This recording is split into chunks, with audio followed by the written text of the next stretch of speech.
Hello everyone, welcome back to the Mystery Channel 33. I am Tatiana. I'm here to help solve more missing women, children, and men cases. I'm here to break the codes if I see any. I'm here to see where their bodies are located if they know. And I'm also here to see if they're alive, deceased, body suited, changed ethnicity, or misidentity. You already should know who's involved, so let's begin. This is titled, this like one of my favorite cases that I've been working on lately. I did this like 2 years ago. I talked about the Route 666 killer because I almost got killed. My homegirl, my daughter-in-law, we almost got kidnapped by him, okay? But this is one of my residents as well. A lot of people in the city went missing from him, okay? This is titled New DNA Evidence Strongly Links Suspect to Morgan Nick's 1995 Disappearance, Arkansas police say. Okay, this is how she looks. Hold on. They got a picture of her as a kid. I remember her as a teenager.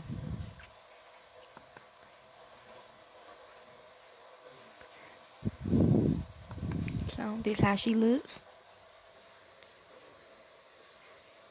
And this is how she would have looked it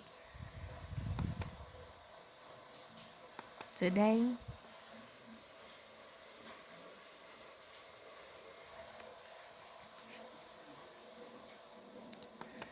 So let's begin. Case remains ongoing and active, Alma police chief says. Okay. New DNA evidence firmly connects Billy Jack's lineage to the disappearance of Morgan Nick nearly 30 years ago, making him an official suspect, Alma's police chief announced Tuesday. Nick was 6 years old when she was abducted in 1995. She's never been found. Lynx died in prison in 2000 while serving time for another crime. Last December, investigators who submitted evidence they collected from a pickup Lynx once owned to Texas-based Oren Laboratory, which offers advanced DNA testing. It did. Officers had located the current owner of the truck in Frenny. A report sent from the lab on Friday determined that hair that was tested belonged to Morgan's mom, Colleen, or one of Colleen's siblings or children. So, Scream 3. Alma Police Chief Jeff Pointer said officials spent the weekend conducting follow-up interviews with the Nick family and determined none of them knew links or had been in a truck similar to the one that was investigated. True. Having physical evidence that strongly indicates Morgan was in Link's truck is the most significant breakthrough in the case, Pointer said. True. Okay, like he's the highway killer, like, yes, like, yes, okay. The most important thing here is Morgan is still missing, but we reached the point where we can concentrate on one suspect to determine the circumstances surrounding Morgan's abduction, he said. This investigation is not over, it is ongoing and active. I think he do. Okay, now I seen he had some black women too, okay? But mainly they do be white women, okay? In the wake of this development, Pointer said investigators are working to expand their understandings of Links and his activities through additional interviews and re-interviews of known associates, as well as locating any additional physical evidence. Okay, this is Colleen Nix talk about her daughter Morgan kidnapping. So basically, it's the main man that runs the fake runaway squad. Okay, like they would get your kid if you don't believe in God. Okay, you believe in the Most High, Candyman. Okay, like Red Stop the movie. Okay, Summer and her boyfriend. That's her boyfriend, dad. Okay, but he's Yeah, so like he's still controlling, okay, for us, okay? Not like that now. Yeah, in hell, like you said, okay, so don't do me. Okay, so let's begin.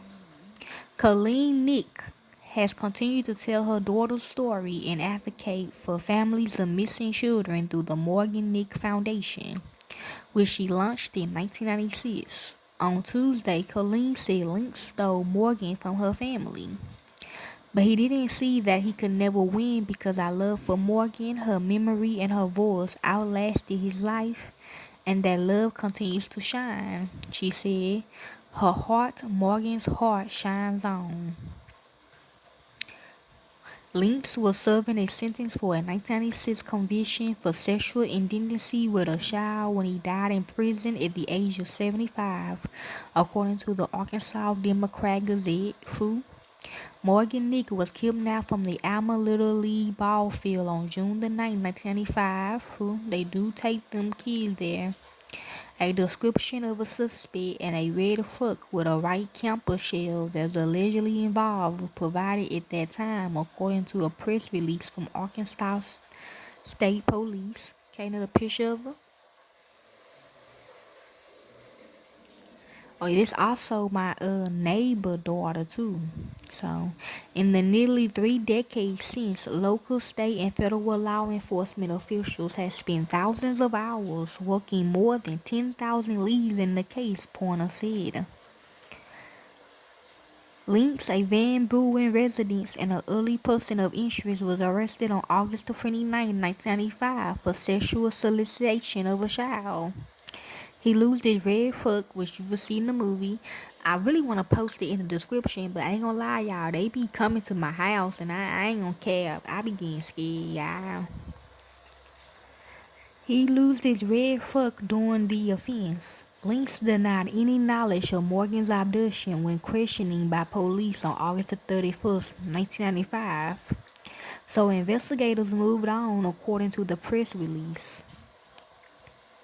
During a review of the early stages of the investigation, Alma police in July 2019 were drawn to Lynx and located his truck, which had been sold several times over the years. True.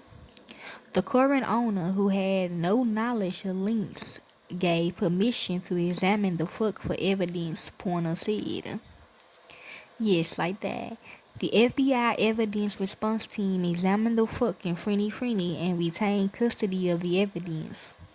Alma Police Detective Sean Taylor retrieved the evidence in 2023 after learning of advanced testing processes and submitted it for analysis, according to the press release. Pointer thanked ASP for providing the funding necessary to conduct the analysis during Tuesday's press conference, which we did have. The Alma Police Department is seeking the public's help in solving the case, Pointer said, and anyone with information can call the National Center for Missing and Exploited Children at 1-800-THE-LOST. Now, look here. He said I can do it. Now, look here. Look here now. I'ma be, hey, okay. Look here, that was an accident. I didn't know. Okay, hey, okay. She said she wanted to play. I didn't know. Okay, my bad. Okay. Anyway, so if you'd like to hear more into this case, you can. I don't do this for the fame or the money. I do it because it's what I love to do. And to the real families of these victims, corporate America will set you up. Thank you, peace, and be safe.